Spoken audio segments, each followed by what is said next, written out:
Welcome to E-Pathshala. I am Dr. Vishal Jadhav, Associate Professor, Department of Sociology, Tilak Maharashtra Vidya-mitra, Pune.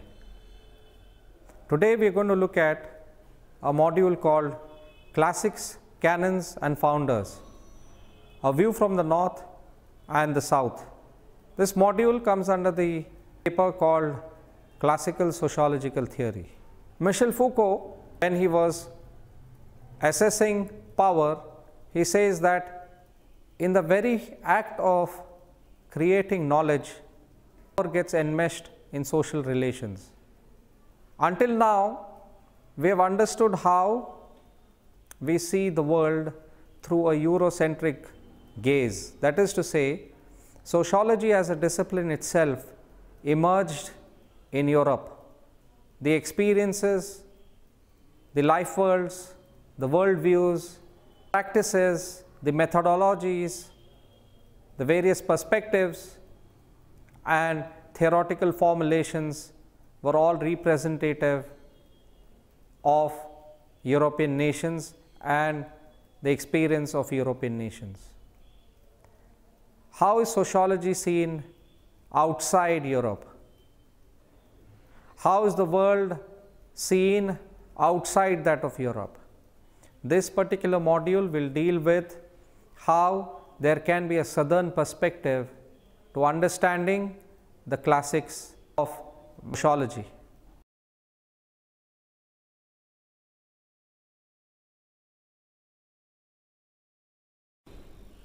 European sociology was a product of the 19th century Industrial Revolution, and hence one can plausibly argue that sociology as a recognizable form of social analysis was created by Saint-Simon, and more specifically by Auguste Comte, who used the term sociology in volume 4 of his Positive Philosophy in 1838.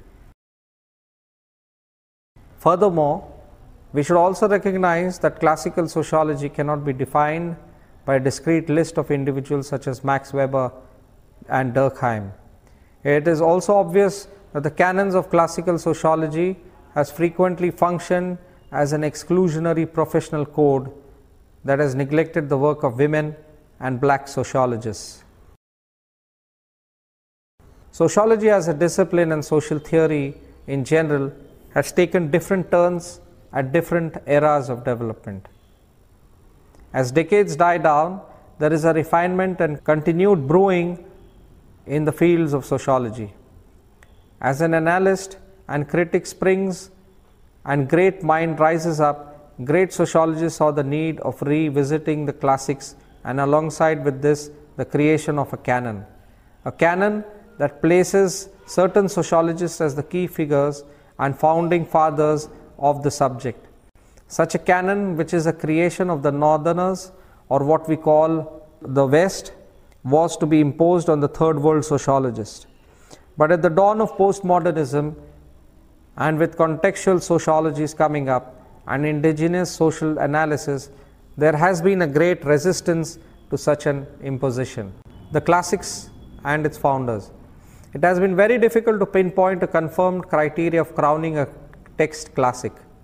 But one key fact that remains in sociology is that there are some texts that one cannot avoid when discussing sociology. Baer and O'Brien posits that the classic status of a text classic is contingent on its appropriation by subsequent generation of practitioners in the field and from a complex process of transmission and diffusion where it finds agencies, namely individuals and institutions, committed to its promotion.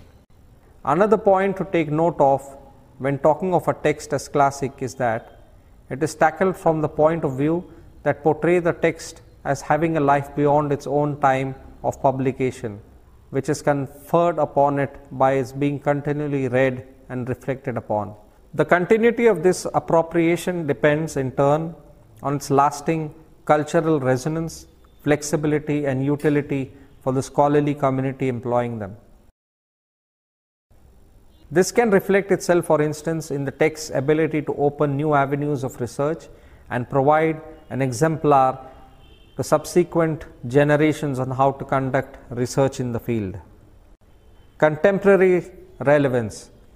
Classical sociological theories are important not only historically, but also because they are living documents with contemporary relevance to both modern theories and today's social world. The works of classical thinkers continue to inspire modern sociologists in a variety of ways. Many contemporary thinkers seek to reinterpret the classics to apply them to the contemporary scene. In this light, examining the classics might help us theorize a contemporary transition away from a society of organization. We can then learn much by appreciating the context of ideas. For instance, the link between pragmatism and the rise of stock market and large-scale industrial capitalism in the United States. Michael Boroway is very clear in his terminology when he says that the social history of ideas gives us a clue. For example, the parallels between Marx and Darwin in the imageries of change are perhaps analogous. Re-examining the works of great authors. One of the reasons why there is a renewed taste and study of the classics is the fact that we are able to re-examine works of the great authors of classics and attempt to educate the current generation of scholars about what form the first might be useful now and in the future. The classics may be important for the insight they give us in particular lines of research. In addition to this, it is also important to see the role they play in shaping the definition and the image of what the discipline or subdiscipline is all about. The classics are foundational. Classics are also viewed as the exemplary works of particular kind. In social sciences, they are the foundational studies and the descendants that provide answers to substantive and methodological problems. There is no way one can say that classics are not foundational in sociology. Today, because of postmodernism and other contextual sociologies that have arisen, less importance has been given to classics and the founding fathers of sociology. But they are the foundation of the subject, shaped by the events and happenings of their time. Canonization in sociology.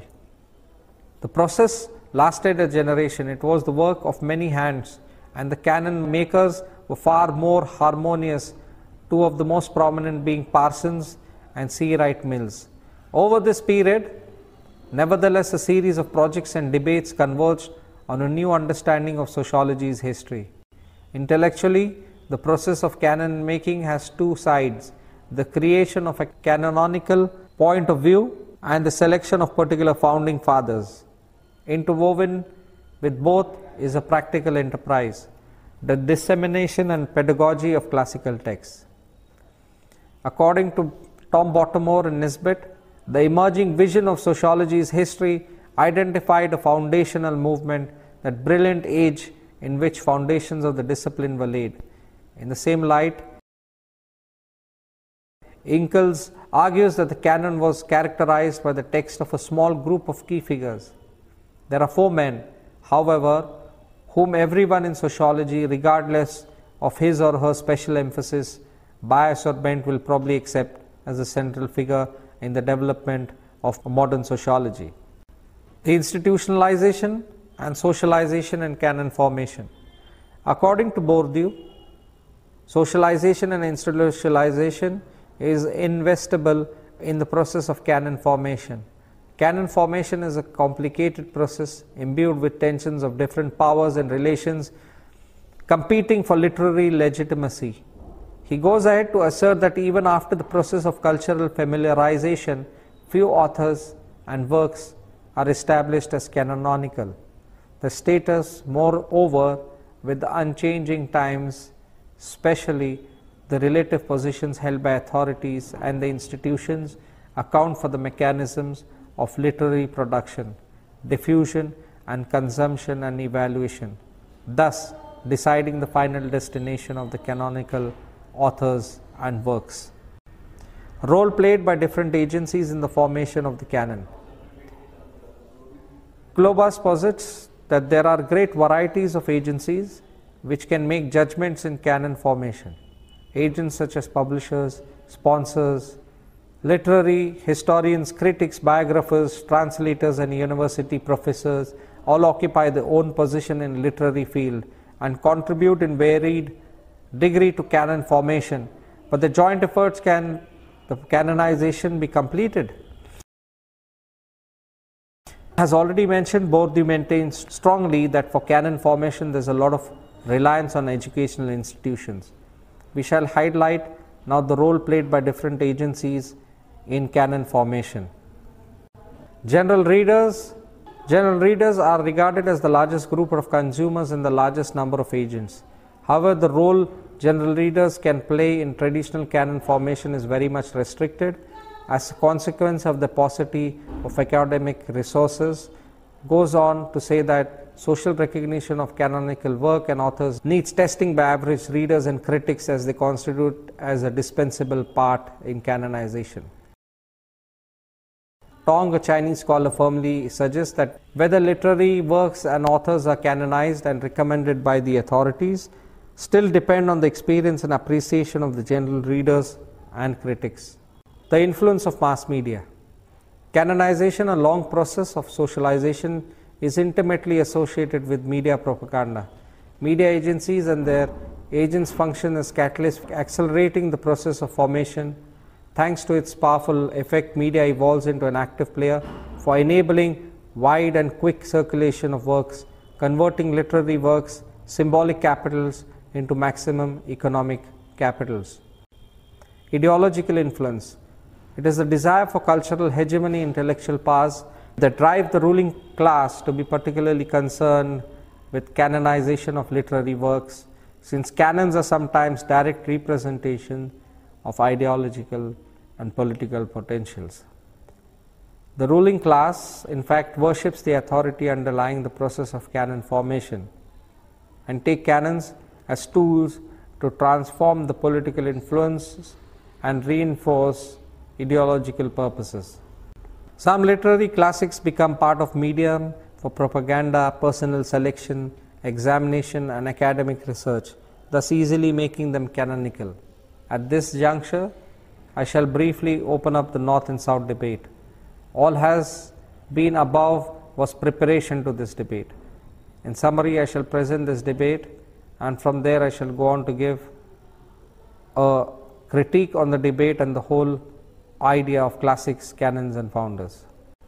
Originally, many works and authors are not deliberately ideological oriented, but there are times when social morals and values are sometimes foisted on them. An assortment of devices might be employed by the ruling class to establish its canonical work and authors. First, some works are forced into educational and cultural systems and become classics, since the ruling class can control public opinions. Secondly, for didactic purposes, certain works are sometimes distorted and exaggerated to embody ideological implications so that they serve the dominant class. Finally, adaptation, commentaries, and political propagandas can further reinforce ideological thought to pander to the ruling class. External interferences in the process of canon formation breed a lot of canonical works with their overt political overtones and characteristics of time. The North-South debate. The North and the South debate has been a long-standing debate. The basic agenda behind this debate is on the issue of internationality of the history of social theory. Can the development of sociology as a science be the efforts of those that live in the North, that is the global North, or the Southerners who live in global South or the underdeveloping nations, have contributed something to historical development of sociology? It is also a debate that tries to clarify on what basis are some sociologists crowned as classics while others have not been, especially those from the South. From the purposes of clarity, the North represents North America and Europe, especially Britain, Germany, and France, and Italy. The South includes South American countries, Asian countries, and African countries. If one flips through the global dynamics of knowledge, Ryan Cornell presents an inquiry into the very origins of sociology. His main aim or central message is to emphasize the role the Global South has or contributed in the creation of sociology as a discipline. Mainstream sociology has presented the emergence of sociology as highly contextualized and an endeavor of modern Europe. For Connell, there is a reductionist tendency here. Another highlight of the North and South debate is the criticism of the fact that mainstream sociology is Americo-Eurocentric and some major regions of the world are left out, like Africa, Latin America, some Asian countries and some Muslim countries. With this, there is a push from the Southerners for a global sociology.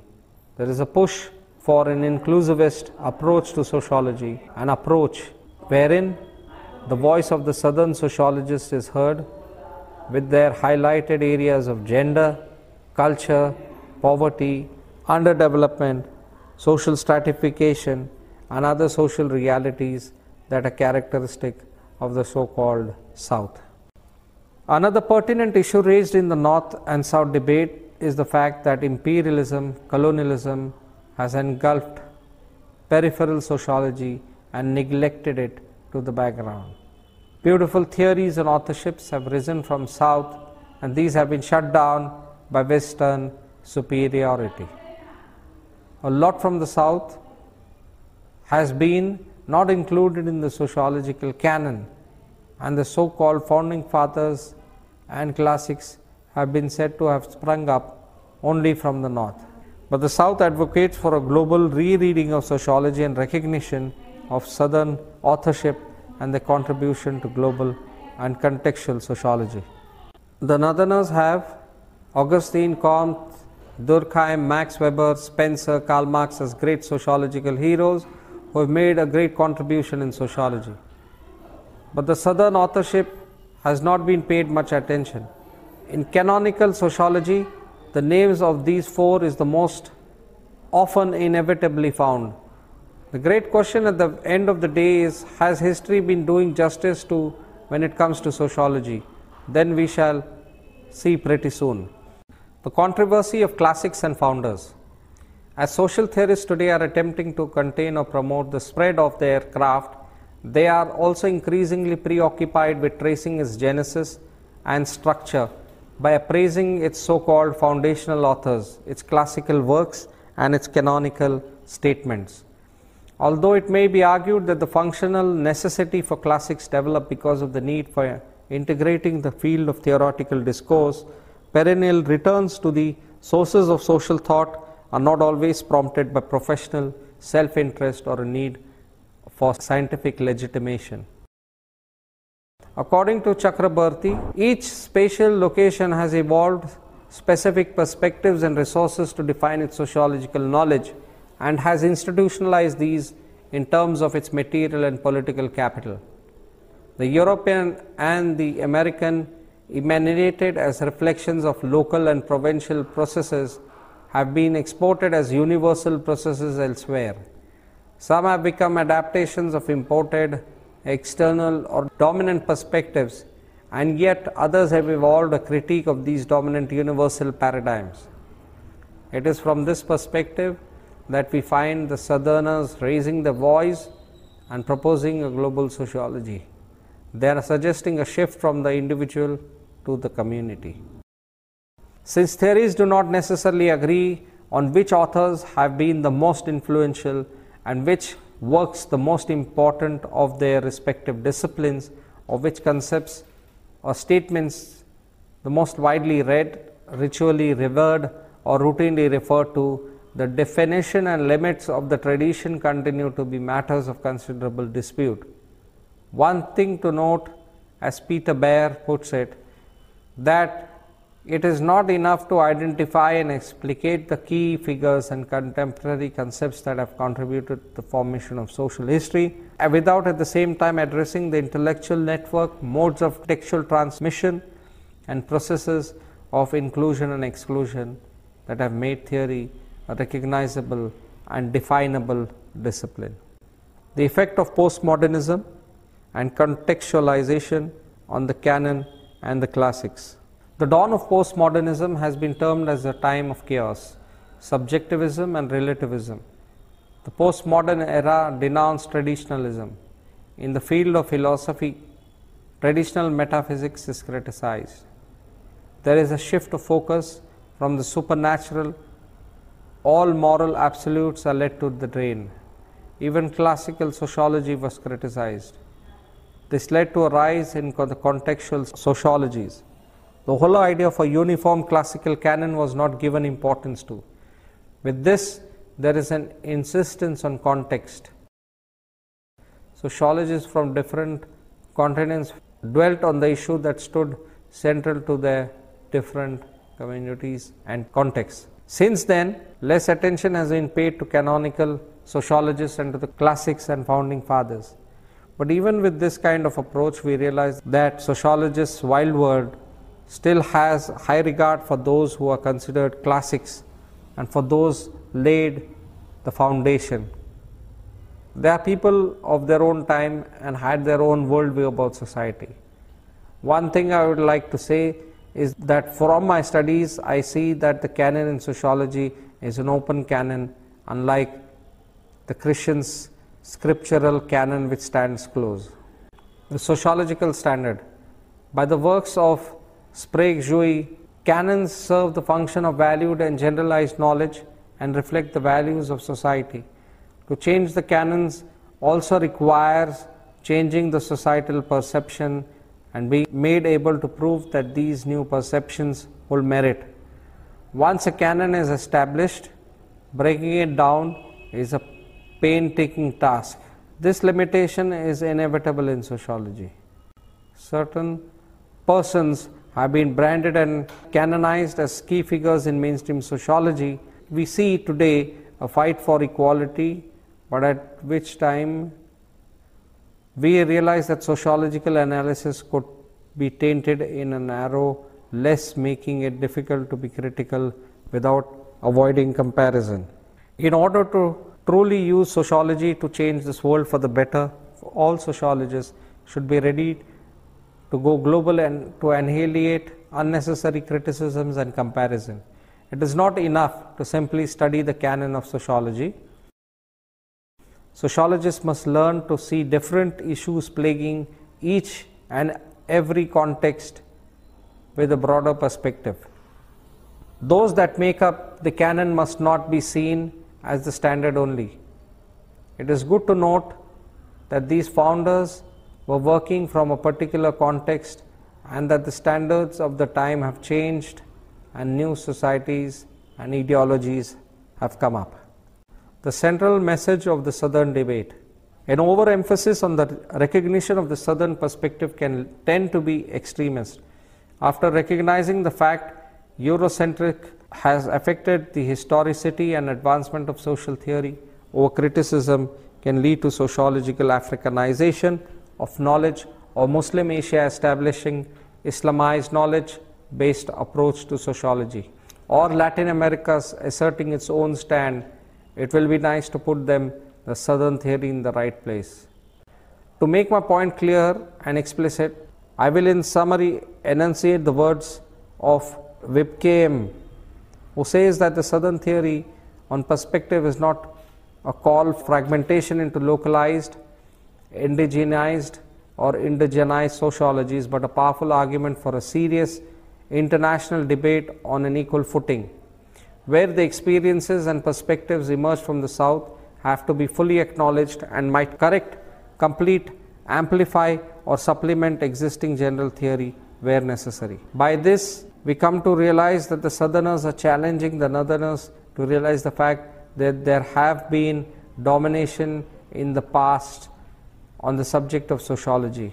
So it is time now for an equal footing to take place, and the International Sociological Association is a sign that drums for change have started taking place. So to finally conclude, we have learnt in this particular module the classics that were first born in Europe were to a very great extent only captured images and captured experiences of Europeans and European nations, the histories, the narratives, the traditions of these nations.